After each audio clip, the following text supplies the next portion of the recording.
a massive volcanic eruption may have influenced the collapse of ancient Egypt.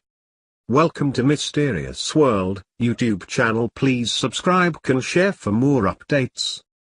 The suicide of Cleopatra and the fall of ancient Egypt are counted continuously as legends. However, leaving the drama aside, there is often much more to take into account in the collapse of this magnificent ancient empire. Researchers have now traced a possible cause of social unrest and the devastating climate change to an erupting volcano, possibly located on the other side of the globe. A team of historians has linked evidence of volcanic events found in ice cores with seasonal patterns of Nile flooding, arguing that this disruption of Egypt's lifeblood may have precipitated events that led to the decline of the ancient civilization. Climate change and social unrest often go hand in hand, leading to dramatic changes in politics and economics that can cause the collapse of entire civilizations. So the idea is not strange. But even reasonable assumptions need solid proof.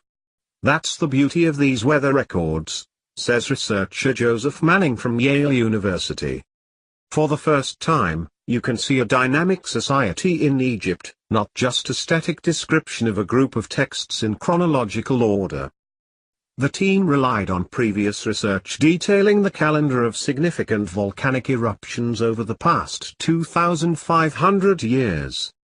Volcanoes do not have to shed lava on their backyard to be a problem. Ash and sulfur particles can form aerosols that disperse through the stratosphere, reflecting sunlight in ways that can affect temperature and rain away from the site of the eruption. To determine how Egypt's seasonal climate might have been affected by any timely eruption, researchers resorted to a monument known as Al-Miqyas, or the Islamic Nilometer. This impressive piece of architecture is a mix of art, water fountain and historical records. The structure had retained a record of Nile summer peaks since the early 7th century, allowing researchers to model a relationship between the flow of the river and the years when there was an eruption somewhere on the planet. For details on the Nile cycle before this period of history, the team had to dig a little deeper and interpret the historical writings. The results obtained by experts were an image of the state of the river in the course of Egyptian history, which also reflected the planet's tectonic activity. When the flood of the Nile was abundant, the Nile Valley was one of the most productive places in the ancient world, says climate historian Francis Ludlow of Trinity College in Dublin. But the river was famous for having a high level of variation.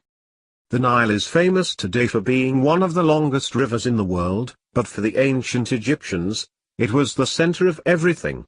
Each summer, the monsoons of the equator extended over the upper reaches of the Nile, providing a source of water that would wash silt down the river.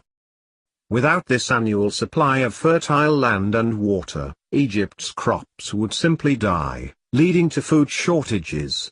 Not to mention many disgruntled customers. Historical records indicate that one of these periods occurred during the rule of the Ptolemy dynasty, which started with the passing of Alexander the Great in 323 BC. In about 44 BC, during the reign of Queen Cleopatra VII, a particularly severe volcanic eruption elsewhere in the world cast a cloud of ash and hot gases into the atmosphere, suppressing the monsoons and leading to serious famine. But Cleopatra's government was in no way aided by a food shortage that upset the economy and helped pave the way for a plague or two, while rural people were venturing into the cities. Eventually, this social crisis made it much easier for Rome to pick up the fragments that Cleopatra death left in once tragically left in the 30 BC, possibly poisoned if not bitten by an asp. Volcanoes could also help explain another Ptolemaic mystery. The Roman historian Justin wrote of the warmonger Ptolemy III that, if he had not been called into Egypt due to riots in his homeland, he would have owned all the dominions of Seleucus. But what problems were so significant that one of the most successful rulers of the dynasty renounced his conquest and expansion beyond modern-day Iraq and Syria, and head back home? It seems that a volcano is to blame for kicking up a massive social unrest in ancient Egypt. We are yet to see any volcanic disruption to the monsoons of this century. But that could change at any time, Manning says. The potential for this should be taken into account in trying to agree on how the valuable waters of the Blue Nile will be managed between Ethiopia, Sudan, and Egypt. This research was published in Nature Communications.